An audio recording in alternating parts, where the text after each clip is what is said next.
Hi, this is Savio Rodrigues of the BJP. At a time when Prime Minister Modi is working hard to stem the rot of systemic corruption in India, we have a minister in Goa that has allotted work worth rupees 50 crore to a company without a tendering process. When he was questioned by the media, he states that Shah Jahan in his time did not require a tendering process to build the Taj Mahal.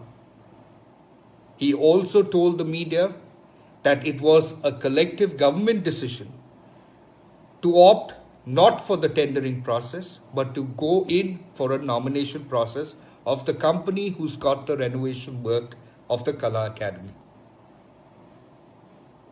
The Directorate of Vigilance has asked the state government to constitute a 3-member committee to investigate the allegations over the Kala Academy renovation.